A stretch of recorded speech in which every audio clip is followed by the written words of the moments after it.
Good morning, one and all. I am Professor Shreya Trivedi from AKDMC Jamnagar.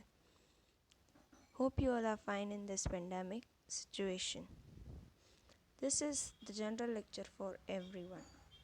Those who want to learn English, that is in the spoken form, written form, or in grammatical form, this is the lecture for them. આની પહેલાં આપણે ઘણા general lectures already કરી લીધા છે કે જે start જ આપણે કર્યું હતું effective techniques of learning English લેંગ્વેજથી. એના પછી આપણે frequently used phrases in English લીધું, મ્યુટ લેટર્સ લીધું, જેનેટિવ્સ લીધું, sentences, types of sentences, parts of speech.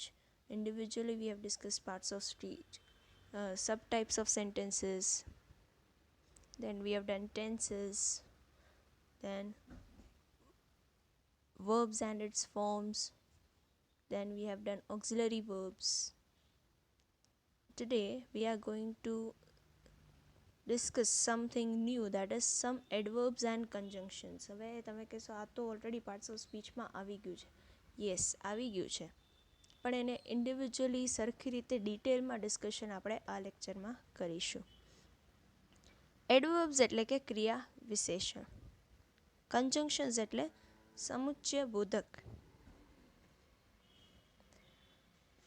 એડવર્બ્સ એટલે કે ક્રિયાની જે વિશેષતા દર્શાવતા શબ્દો છે એને આપણે એડવર્બ કહીએ છીએ. સપોઝ ફોર એક્ઝામ્પલ હું એમ કહું, my mother cooks very delicious food.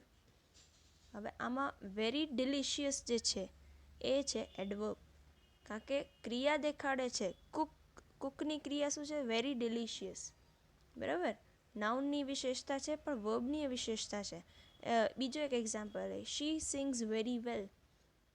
ક્રિયાની વિશેષતા સિંગ તો કરે છે પણ કેવું? વેરી વેલ, એટલે એ ક્રિયા વિશેષણ છે. કન્જંક્શન્સ એટલે કે જે બે કે ત્રણ વાક્યને જોડવામાં આવે છે જે શબ્દથી, એને આપણે કન્જંક્શન કહીએ છીએ. For example, Rita is my friend, Gita is my friend. આ બે સેન્ટેન્સીસ છે. હવે આ બે સેન્ટેન્સ જ્યારે આપણે જોઈન કરીએ છીએ ત્યારે શું થશે? Rita and Gita are my friends. And જે છે એ કન્જંક્શન્સ. આ હતું તમને બેઝિક આઈડિયા કે એડવર્બ અને કન્જંક્શન શું છે, એટલે કે ક્રિયા વિશેષણ અને સમુચ્ચય બોધક શું છે. કેટલાક ક્રિયા વિશેષણ, સમુચ્ચય બોધક વગેરે શબ્દ પ્રયોગમાં મુશ્કેલી ઊભી કરે છે. હંમેશા એને કારણે ઘણી ભૂલો થતા જોઈએ છે, એટલે તેના અહીં વિશેષ રૂપમાં વિદ્યાર્થીઓ માટે લેવામાં આવ્યું છે. ઓલ્સો, ઓનલી, આ શબ્દ જે છે આ બંને શબ્દોને લીધે મોટો ગોટાળો અને ભ્રમ છે. એના સિવાય ઉપયોગના ખોટમાં વાંચિત અર્થને મોટું નુકસાન પહોંચે છે. For example, Jogan also wrote a letter to her today. Jogan wrote a letter also to her today. Jogan wrote a letter to her also today. Jogan wrote a letter to her today also. હવે આ સેન્ટેન્સ છે તો ચાર સરખા જ, પણ અહીં also શબ્દની અલગ અલગ સ્થિતિઓના કારણે એક જ વાક્યના અલગ અલગ અર્થ નીકળે છે. શબ્દ અહીં નહીં જ છે, ખાલી શબ્દની જગ્યામાં ફેરફાર થયો છે. પહેલા વાક્યનો અર્થ છે, પહેલું વાક્ય શું છે? Jogan also wrote a letter to her today. જોગને પણ એને આજ એક પત્ર લખ્યો. બીજો જે સેન્ટેન્સ છે, Jogan wrote a letter also to her today, એનો અર્થ થાય છે જોગને તેને આજ એક પત્ર લખ્યો, એટલે બીજું કોઈ કામ પણ કર્યું છે. ત્રીજું જે છે, Jogan wrote a letter to her also today, ત્રીજાનો અર્થ એ થાય છે કે જોગને આજ એને પણ પત્ર લખ્યો, એટલે કે બીજા કોઈને પણ લખ્યો હતો. ચોથું સેન્ટેન્સ છે Jogan wrote a letter to her today also. આનો અર્થ થાય છે કે જોગને આજે પણ તેને પત્ર લખ્યો, એટલે કે કોઈ બીજા દિવસે પણ લખ્યો હતો. જોયું તમે, ઓલ્સો જે છે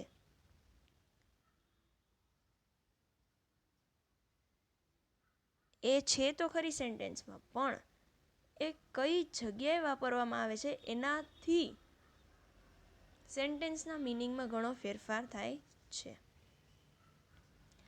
ક્યારેક ક્યારેક ઓલ્સોનો પ્રયોગ અને ના અર્થમાં થતો જોવામાં આવ્યો છે, જે ખોટું છે. We packed shoes, medicines, clothes, also our umbrella. જો ઓલ્સોનો ઉપયોગ બરાબર તે શબ્દના પછી કરીએ તો જેને કે મોડિફાઈ અર્થમાં સીમિત કરવામાં આવે છે તો અશુદ્ધિ નહીં થાય. ઉપયુક્ત વાક્યોમાં ઓલ્સો ક્રમશ જોગન અ લેટર ટુ હર અને ટુડે ને મોડિફાઈ કરે છે. એની વિરુદ્ધમાં ઓનલીનો ઉપયોગ એ શબ્દ સાથે છે જેને મોડિફાઈ કરી શકાય છે, તે પહેલાં હોવું જોઈએ. Only Gulshan gave me a book, અથવા તો એમ ગુજરાતીમાં એમ કહી શકાય તો ફક્ત ગુલશને મને પુસ્તક આપ્યું, કોઈ બીજા વ્યક્તિને નહીં. બીજું સેન્ટેન્સ છે Gulshan only gave me a book. ગુલશને મને ફક્ત એક પુસ્તક આપ્યું. Gulshan gave only me a book. ત્રીજું સેન્ટેન્સ છે ગુલશને ફક્ત મને પુસ્તક આપ્યું. Gulshan gave me only a book. ગુલશને મને ફક્ત એક પુસ્તક આપ્યું. આ હતા ઓલ્સો અને ઓનલી. એવી જ રીતના બીજું છે ઇવન અને ટુ, TOO. ઇવન અને ટુ બંને એના સિવાય અને પણ ના અર્થમાં પ્રયોગ કરવામાં આવે છે, પરંતુ બંનેમાં થોડોક તફાવત છે જેને સમજવું જરૂરી છે. ઇવનમાં એના સિવાયની સાથે સાથે એક આશ્ચર્યનો ભાવ પણ વિદ્યમાન રહે છે. કેટલાક એવા છે જે અપ્રત્યાશિત છે, જેની આશા નહોતી. Example, even Sheela was there. અથવા તો શીલા પણ બીજી વ્યક્તિઓ સિવાય ત્યાં ઉપસ્થિત હતી અને એની કોઈ આશા નહોતી, એટલે આશ્ચર્યની વાત કહી શકાય છે. Ramesh will even sing a song if you ask. Ramesh બીજું કામ કર્યા સિવાય તમારા કહેવાથી ગાશે. ઇવન જે શબ્દને રેખાંકિત કરે છે એના પહેલા આવે છે અને ટુ સામાન્ય રીતે પછી. ટુમાં એના સિવાયનો ભાવ તો હોય જ છે, પરંતુ અપ્રત્યાશિત અને આશ્ચર્યનો નહીં.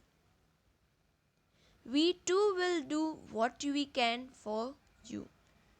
અમે પણ તમારા માટે જે કંઈ કરી શકીશું તે કરીશું, અને લોકો તો કરશે જ. They brought their family too. તેઓ પોતાના કુટુંબને પણ લઈ આવ્યા. The children read the play, they acted it too. બાળકોએ નાટક વાંચ્યું, તેઓએ એને ભજવ્યું પણ ખરું. આ હતા ઇવન અને ટુ. આઈ હોપ તમને થોડું ઘણું સમજાણું. નેક્સ્ટ લેક્ચરમાં ફરી મળીશું, આને કન્ટિન્યુ કરીશું. Till then have a good day. Be safe, wear the mask, follow the social distancing, and wash your hands regularly, use sanitizers so that we can deal with this pandemic situation very strongly. Thank you and have a nice day.